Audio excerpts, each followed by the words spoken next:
Assalamualaikum Sobat Football United, ringan amatiran ala gue. Oke, pagi ini, karena sekali lagi di sini masih pagi, gue ingin membahas terkait dengan situasi Erik ten Hag ya. Ada sebuah media yang gue ambil dari MUFC MPB. Dia nih memberikan insight atau kabar, apakah benar atau tidak, ini nanti kita lihat saja. Terkait dengan hubungan Erik ten Hag dan juga para pemainnya. Disebutkan di beberapa sumber, kalau tidak salah Daily Mail ya, ada masalah di dressing room. Apakah betul seperti itu? Kenapa kok bisa ada potensi permasalahan? Disebutkan ini akunnya adalah PL Brazil. Jadi ya ini media berbahasa Portugis sebenarnya, tapi diartikan oleh MUFC MPB dan disebutkan, langsung aja gue artikan dulu gaya dari pendekatan persiapan Manchester United oleh Erik ten Hag ini menimbulkan banyak komplain di dressing room. Erik ten Hag ini memiliki kebiasaan melakukan tactical meeting ya, yang biasanya cukup panjang, antara 30 sampai 40 menit dan bahkan diulangi 3 sampai 4 kali sepekan. Dan frekuensi ini sering disebutkan mengganggu dressing room. Lebih dari satu pemain berkata kalau dia memiliki lebih dari satu kali tipe pengajaran ya dalam tanda kutip oleh Erik ten Hag di Manchester United dibandingkan dengan seluruh karirnya. Pemain disebutkan tidak berasimilasi dengan baik di instruksi dari Erik ten Hag. Ini sangat sulit dan juga metode yang sulit, disebutkan demikian ya. Metode yang sulit dan juga melelahkan, disebutkan demikian. Tapi yang menarik juga disebutkan, sebelum Manchester United menang 2-0 menghadapi Everton di tanggal 9 Maret, Erik ten Hag menghabiskan banyak jam menjelaskan kepada tim kalau Everton akan bermain di Old Trafford dengan garis yang rendah, tanpa melakukan pressing kepada bola. Dan pertandingan dimulai tepat seperti yang dikatakan oleh Erik ten Hag. Everton ini bertahan dari detik pertama dan setidaknya ada 4 peluang bagus yang diciptakan oleh Everton di 15 menit awal. Manchester United tentu saja menang melalui 2 gol penalti, tapi itu kasus tersebut sudah cukup untuk meningkatkan ketidakpercayaan terhadap Erik ten Hag. Ini yang disebutkan oleh sebutkan oleh media tersebut. Cuman ini ada yang aneh kalau gue melihat artikel ini, di mana disebutkan ya pemain tidak percaya, tapi apa yang dikatakan oleh Erik ten Hag kan benar terjadi, di mana memang pemain ini atau Everton akan bermain dengan low block ya, garis yang lebih dalam, katakanlah demikian, dan memang betul Everton melakukan hal yang disebutkan di rencana tersebut. Dan bagaimana Erik ten Hag ini bertindak ya terkait dengan situasi secara personal di Manchester United ini banyak tidak disukai oleh pemimpin-pemimpin klub. Dan ada juga opini di dressing room Manchester United kalau Erik ten Hag ini tidak memiliki pengalaman yang cukup banyak untuk menangani klub sebesar Manchester United. Komplain melawan Erik ten Hag ini mengkhawatirkan ya, karena tentu saja tim menderita lebih banyak kekalahan, dan ini tidak biasa untuk Erik ten Hag ya, melebih-lebihkan atau memilih untuk melebihkan situasi secara individu di dressing room, termasuk juga pemain yang datang ke klub dengan request atau permintaan dari Erik ten Hag sendiri. Walaupun ada di situasi hukuman yang sebenarnya fair, tapi attitude secara keseluruhan ini juga mengalami penurunan. Para pemain tentu saja yang juga mendapatkan tindakan disiplin ya, dengan tindakan yang sama seperti Jadon Sancho ini tidak mendapatkan hukuman yang sama.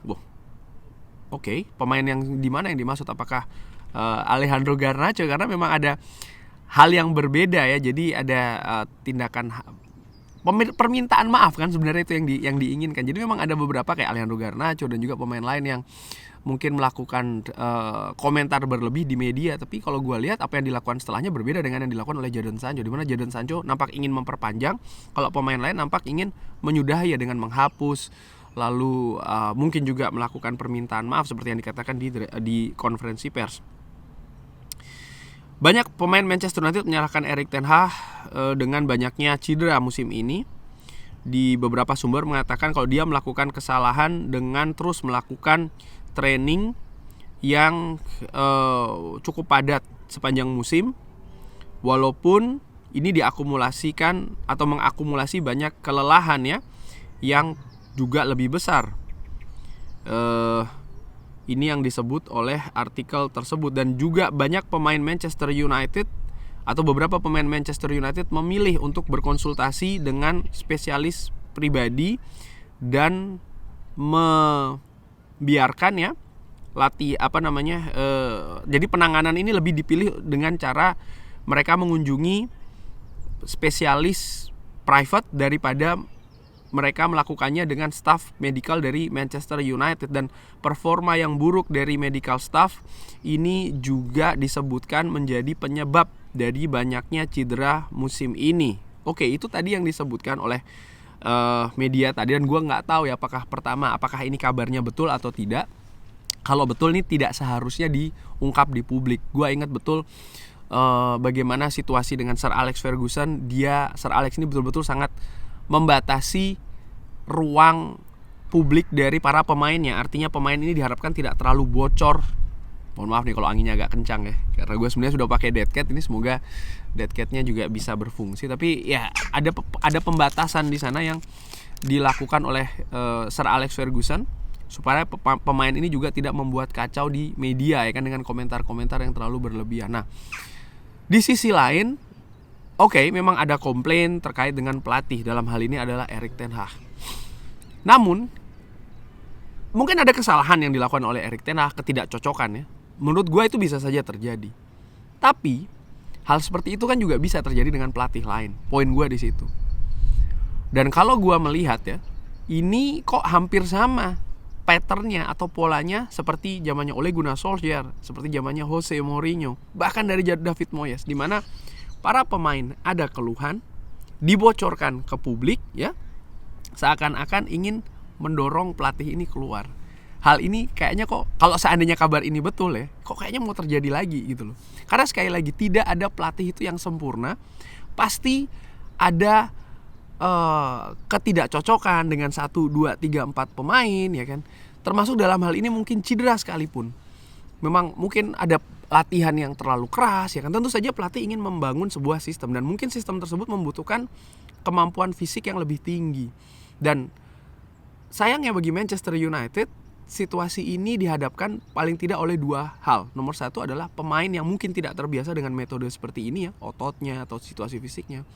Nomor dua, bagaimana situasi kualitas dari staf medical juga nampaknya tidak bagus ya kan. Jadi dua kombinasi ini bergabung dan dihadapkan dengan realita pelatih, dalam hal ini Erik ten Hag, yang ingin membangun sepak bola mungkin dengan berdasarkan situasi fisik yang berbeda di musim-musim sebelumnya. Akibatnya apa? Ya kekacauan ini. Jadi semua pihak menurut gue juga ada kontribusinya. Gue sekali lagi ya, kalau mau disebutkan gue pengacara Erik ten Hag segala macam, terserah, nggak apa-apa. Itu pendapat dari Sobat Bobola United, tidak akan merubah ya, tidak akan merubah sama sekali pola pikir gue, point of view gue, katakanlah demikian. Bagaimana gue melihat memang ada permasalahan di Erik ten Hag ya, bagaimana dia mengadaptasi sistemnya, tapi bagaimana juga dari pihak lain ya kan, dari pihak klub sendiri, medical, dari pihak pemain juga ya kan, hal-hal seperti itu. Dan yang gue ingin soroti juga bagaimana sekali lagi ya, berita ini bisa muncul. Kalau memang berita ini hanya gosip, rumor saja, inilah Manchester United, selalu seperti itu ya di media. Tapi kalau seandainya memang tidak seperti itu, artinya memang betul ini ada sumber yang disebutkan sah gitu ya dari dalam, berarti ada pemain yang membocorkan. Itu nomor dua adalah yaitu tadi, kenapa dibocorkan ke publik, tujuannya apa? Karena sekali lagi, metode Ole Gunnar Solskjaer pun juga gue lihat pasti ada kelemahannya, dan memang itu yang disebutkan pendekatannya terlalu soft lah, terlalu lunak. Dengan gue tidak berbicara soal masalah pencapaian ya, Jose Mourinho pun juga demikian, mungkin terlalu keras dalam satu individu pemain, membuka di dalam publik, bahkan ya di dalam konferensi pers langsung tanpa tedeng aling-aling menunjuk 1, 2, 3 pemain yang dipersalahkan, membuka konfrontasi secara terbuka. Tapi akhirnya hal tersebut ini diolah oleh media. Bagaimanapun akhirnya yang salah adalah pihak dari pelatih, dan akhirnya pelatih itu keluar dalam jangka waktu 2-3 musim maksimal. Dan sekali lagi gue melihat ini kok ada sistem pengulangan. Sekali lagi gue juga ingin menekankan, tidak ada pelatih itu yang perfect. Pasti ada yang bertentangan ya kan dengan pemain bertentangan dengan pelatih. Tapi bagaimana ini bisa diatasi dengan baik. Dan menurut gue juga ini salah satu fungsi dari manajemen yang selama ini tidak ada di Manchester United. Dalam hal ini adalah sporting director. Dan ini menurut gue sangat penting, di mana ini bisa menjembatani, ini bisa bahkan menjadi penengah dan juga mencari solusi ya di permasalahan antara pelatih dan juga pemain. Dan juga mungkin medical staff ya kan, dicarilah solusinya sehingga bisa ditemukan jalan lain yang lebih baik. Dan menurut gue ini tidak terjadi di musim-musim sebelumnya di klub ini. Oleh karena itulah gue berharap sebelum keputusan yang akan dibuat ya kan terkait dengan masa depan pelatih, apakah stay apakah out, menurut gue doesn't matter. Yang penting adalah manajemen ini sudah ada duluan, manajemen ini sudah komplit duluan dan bahkan sudah bisa mulai bekerja dulu sehingga dia bisa menganalisa secara tepat, secara detail bahkan sebelum membuat keputusan yang sifatnya gue harapkan bukan jangka pendek saja tapi jangka menengah dan juga jangka panjang. Kurang lebih demikian. Bagaimana menurut Sobat Football United? Seperti biasa drop di kolom komen. Terima kasih sudah menyaksikan.